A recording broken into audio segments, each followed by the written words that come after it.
안녕하세요. 시장의 마법사입니다. 자, 한국콜마 홀딩스인데요.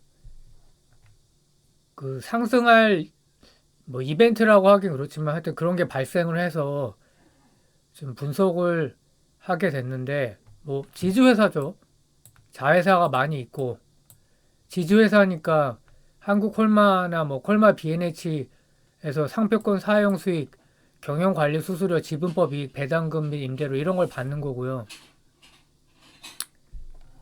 화장품이 38%, 공기식 콜마 B&H인가요? 예.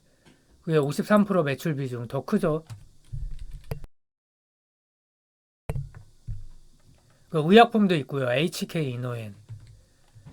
근데 이게 핵심인데 최대 주주가 반대 매매 위기가 있다는 겁니다. 그래서 주주 친화 정책을 폈기 때문에 그러니까 주주 친화 정책을 왜 폈냐? 주가가 떨어지니까 주가가 올라야지 이 반대 매매를 벗어날 수 있는 거예요. 담보를 많이 맡겼기 때문에. 그러니까 핵심이 그거죠. 최대 주주가 주가를 그 부양하고 싶다. 근데 의지가 아주 매우 강한 상태다. 이게 이제 투자 아이디어고요.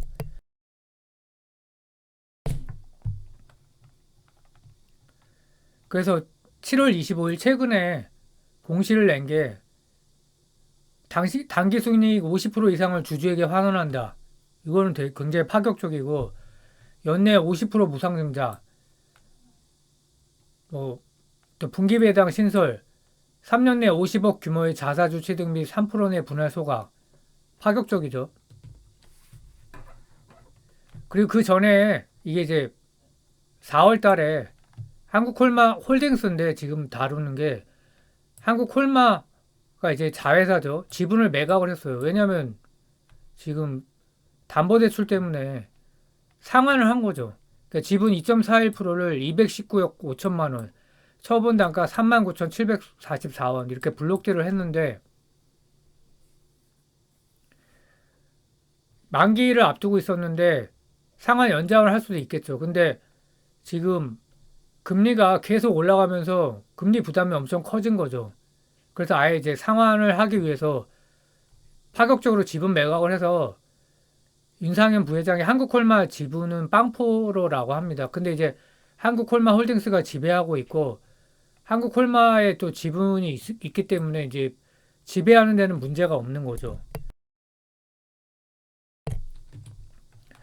근데 주가가 이제 뭐 반대 매매 위기까지 갔었는데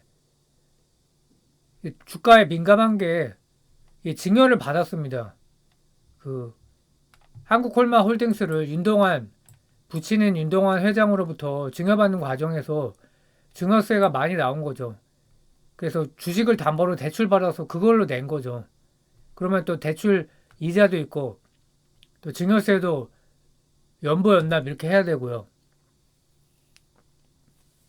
그래서 담보 비율이 뭐 110%, 170%였는데 담보 비율을 하회해서 반대 매매 조건까지 충족했다. 그러니까 이거는 진짜 살 떨리는 상황이었겠죠.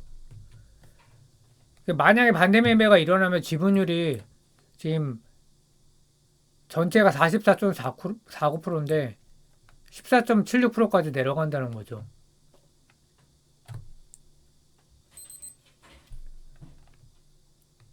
근데 이제 한국콜마 홀딩스나 콜마 B&H가 이제 담보로 제공한 건데 이게 차트 주봉인데 계속 신저가예요. 이 화장품 쪽에 중국 비중 중국에 이렇게 익스포저가 있는 기업들이 다 안 좋죠. 뭐 중국이 디플레이인 것도 있고 화장품에 대한 유행이 바뀐 거죠. 한국 화장품의 포지션이 애매하니까 뭐 LG생활건강도 건강도 주가 폭락하고 뭐 한국콜마 홀딩스 일봉은 그래도 조금 최근에 반등세가 있는데요.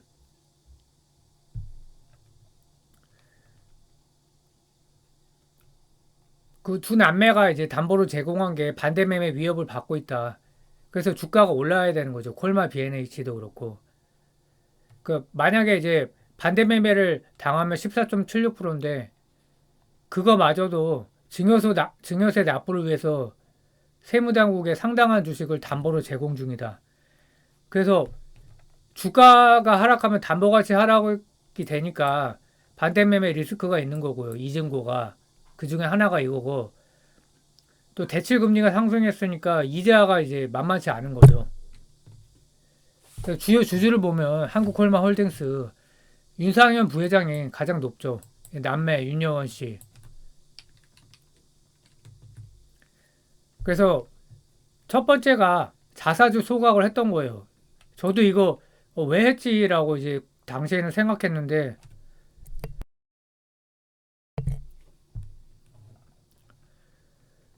1월 10일에 110만 주 약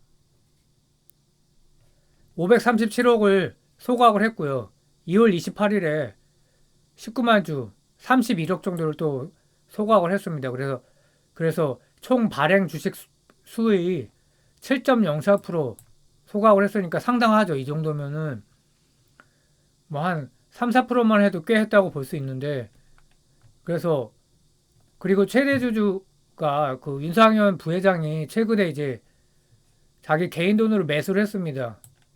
18,683주 2.4억 정도 되는데 오늘 종가가 13,600원인데 이거보다 낮아요. 보통 최대 주주보다 낮게 사면 수익 벌 확률이 높거든요. 근데 이제 최대 주주가 매수하는 사유가 굉장히 다양하죠. 근데 지금 이런 경우는 사실 이걸 제가 오늘 갑자기 그 내용을 봐서 이제 긴급으로 만들고 있는 건데, 회사가 이렇게 주가 부양을 하고 싶어서 안 달라는 경우가 가끔씩 있거든요. 다 이유가 있어서겠죠. 근데 그래서 굉장히 강력한 동기가 있기 때문에 주가가 이렇게 되면 한 뭐 꽤 상승하지 않을까. 뭐 그냥 느낌으로 한 50% 정도는 오르지 않을까. 그러니까 시총 2,528억에 2.4억이면 크지는 않지만 자사주도 소각을 했고요. 그 앞으로도 이제 주주 친화 정책이 나오니까 실적이 좋아지는 구간에서는, 그러니까 실적이 안 좋을 때는 어느 정도 방어를 하다가 이제 실적이 턴하는 구간이 또 있을 거 아니에요. 그때는 이제 확실하게 하방이 막혔으니까 올라가는 거죠. 예전에는 이제 이렇게 하방이 막힌 주식을 제가 굉장히 좋아했거든요.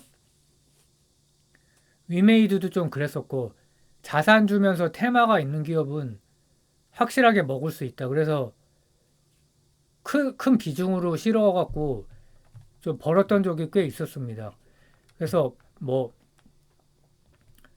회사를 잠깐 살펴보면 한국콜마홀딩스가 화장품, 제약, 건기식 이렇게 있는데, 다른 거는 뭐 자회사가 많은데 한국콜마가 핵심이죠. ODM, OEM. 그래서 한국콜마 지분을 27% 들고 있다. 뭐 생각보다는 적게 들고 있죠. 그 제약은 이제 손자 회사를 있는데 한국콜마가 얘를 갖고 있는 거죠. HK 이노엔, CJ 헬스케어를 인수한 거죠. 그래서 전문 의약품 쪽이고, 건기식 한때 이제 엄청나게 유행을 했었죠. 콜마 B&H라는 이제 유명한 회사가 있고 지분율이 44.44% 이렇게 가지고 있고요.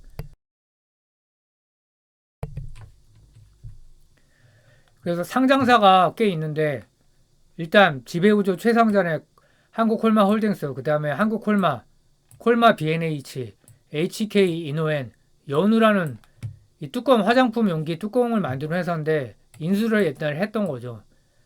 근데 좀 공개 매수 후에 상장 폐지한다는 뭐 그런 루머가 있었는데 사실이 아니라고 이제 회사에서 공시를 했고요. HK 이노엔과 연우는 손자 회사입니다. 그래서 한국 콜마가 얘네를 지배하고 있고 43%, 55%. 그래서 실적을 간단히 살펴보면 최근 몇 년간 실적이 계속 좋지 않은 상황이에요. 한국 콜마도 1Q 실적도 안 좋지만 지금 좋을 수가 없겠죠. 중국 경기도 안 좋고 한국 화장품이 많이 밀렸다고 하죠. 물론 OEM, ODM이지만 콜마 B&H 같은 경우에는 어닝 쇼크 상황이고, ACK 이노엔이 그나마 괜찮은데 얘도 예전에 실적을 고점 찍고 내려온 상황이고, 그러니까 그 최전성기 실적은 못 내고 있죠.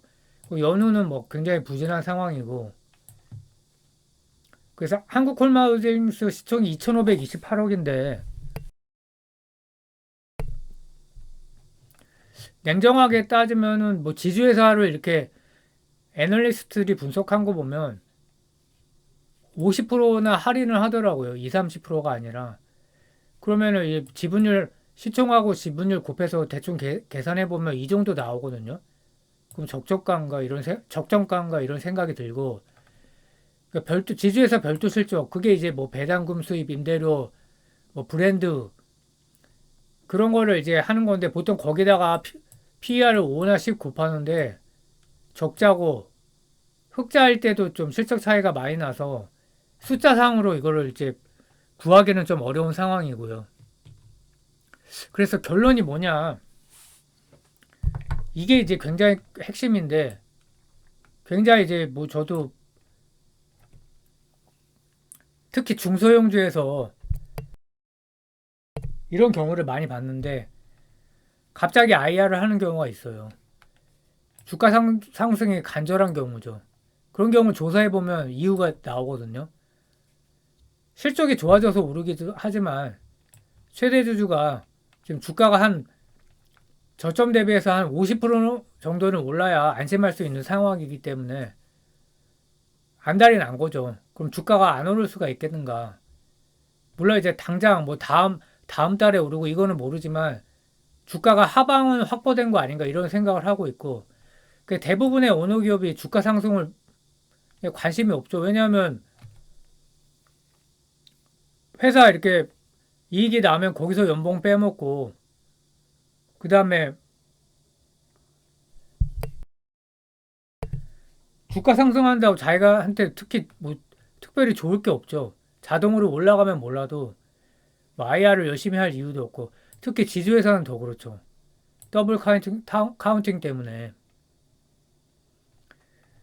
그리고 또 자회사인 증권사 한국콜마 같은 경우에 2분기 실적 호조 예상 그 리포트가 계속 나오고 있어요. 그래서 뭐 괜찮을 것 같다 이런 생각이 들고 그 왜 그렇게 좀 부진하냐? 그러니까 주봉으로 보면 부진한데 일봉으로 보니까 이렇게 떨어질 때 거래량이 또 터졌지만 최근에 또 거래량이 뭐 이렇게 윗꼬리를 달았지만 좀 거래량이 터졌거든요.